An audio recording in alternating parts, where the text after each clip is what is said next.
If humanity builds its survival on systems beyond Earth, failure will no longer be local, temporary, or conte-lay. It will be planetary. For most of history, civilizations collapsed because of war, climate shifts, disease, or internal decay. But never because the foundation of survival existed somewhere else and stopped working. That is the future now, being quietly engineered. Energy systems that orbit above the planet, infrastructure anchored to the moon, power collected where no human lives, transmitted to where billions do. This transition may appear gradual, even benevolent, but it represents one of the most dangerous thresholds humanity has ever approached. Because once crossed, retreat becomes impossible. If lunar energy systems fail, the price humanity pays will not be measured only in kilowatts or economic losses. It will be measured in how civilization understands safety, control, and its own place in the universe. Modern civilization rests on an invisible promise. Energy will be available tomorrow. That promise underwrites every decision society makes. From agriculture and medicine to communication, transportation, and governance. We do not notice energy when it works, only when it disappears. The more advanced a society becomes, the less tolerant it is of interruption. Digital systems assume uninterrupted power. Cities assume uninterrupted supply chains. Governments assume uninterrupted legitimacy through stability. Once energy is no longer produced primarily on Earth, that promise becomes fragile in ways humanity has never experienced. Lunar and space-based energy systems are proposed as solutions to Earth's limitations. Constant sunlight, no atmosphere, no weather, and minimal environmental impact make space an attractive energy frontier. On paper, these systems appear cleaner, more efficient, and more sustainable than anything Earth can provide. But efficiency comes at the cost of distance. And distance changes everything. When power is generated hundreds of thousands of kilometers away, every failure becomes delayed, amplified, and harder to correct. The moon does not allow emergency crews to arrive in hours.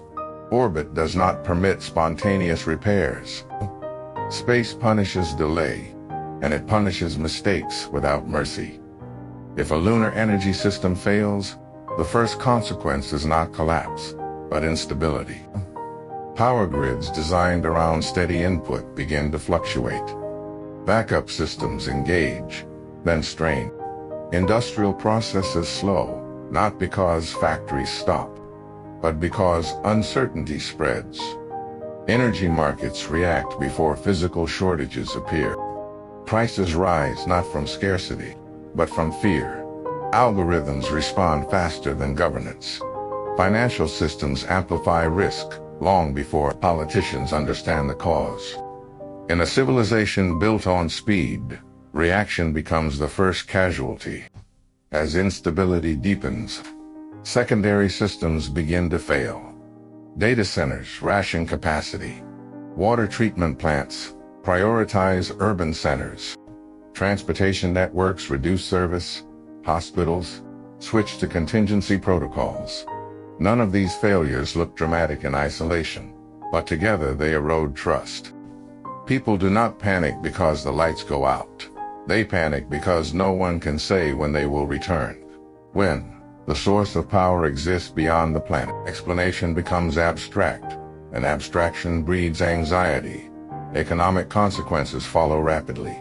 Energy is not just a commodity, it is the foundation of pricing itself. When energy becomes uncertain, the cost of everything becomes uncertain. Contracts assume delivery. Insurance assumes calculable risk. Financial systems assume predictable infrastructure. A failure in lunar energy breaks those assumptions instantly. Markets do not wait for engineers to repair satellites. Capital moves faster than spacecraft. Entire sectors can destabilize in hours because the cause exists too far away to reassure anyone. Political consequences are inevitable. Energy dependency creates power, and failure redistributes blame. On Earth, responsibility for infrastructure is geographically and legally clear. In space, responsibility dissolves into treaties, corporations, partnerships, and shared jurisdiction. When something breaks on the moon, who answers to the public? Who absorbs the cost? Who controls the repair timeline? The absence of clear accountability is not a technical problem. It is a political vacuum, and vacuums invite conflict.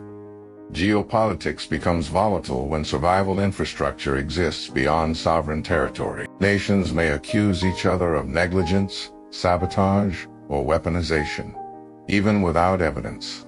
Suspicion becomes rational when stakes are existential. Energy failure becomes a strategic vulnerability.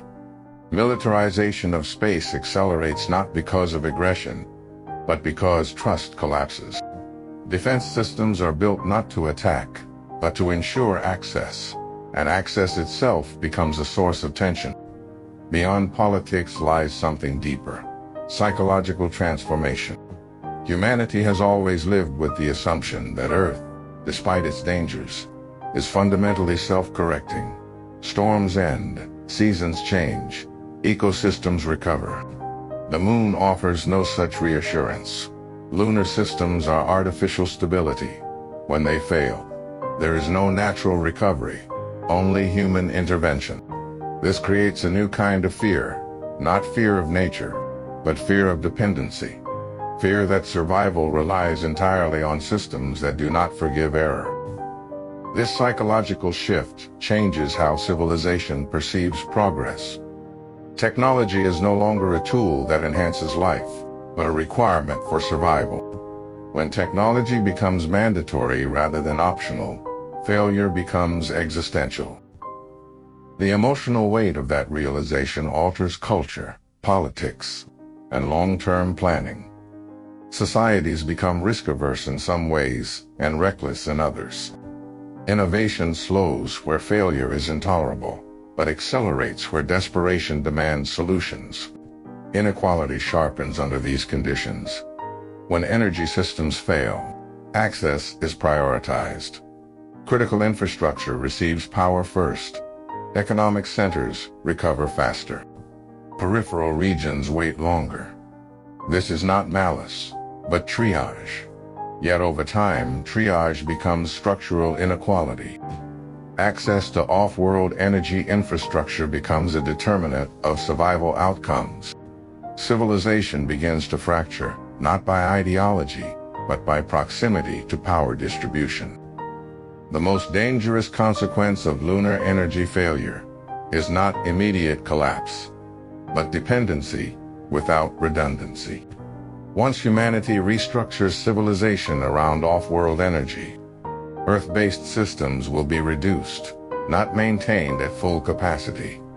Efficiency demands consolidation. Environmental goals encourage decommissioning terrestrial sources. Over time, Earth loses its ability to fully sustain itself. Failure then becomes asymmetric. Humanity cannot simply revert to old systems because they no longer exist at scale. This creates a civilizational trap: too dependent to retreat, too vulnerable to advance carelessly. History shows that transitions are the most dangerous phase for any civilization. Empires fall not at their peak, but during restructuring. Lunar energy represents restructuring on a planetary scale. The margin for error shrinks as dependency grows. Supporters argue that redundancy will prevent catastrophe.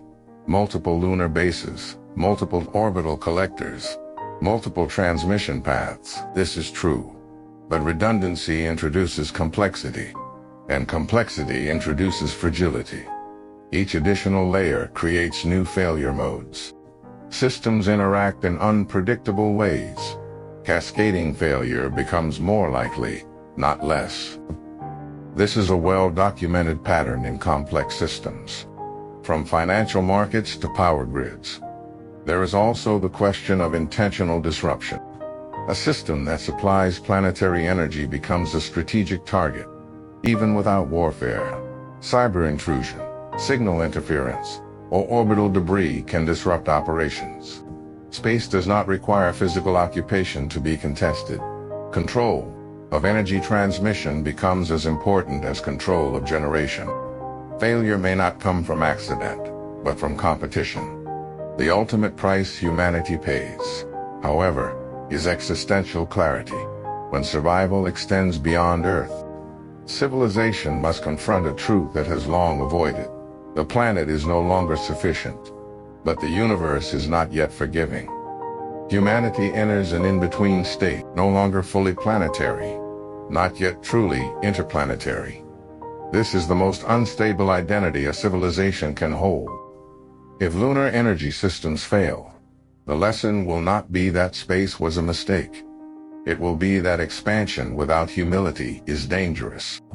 That dependence without resilience is fatal.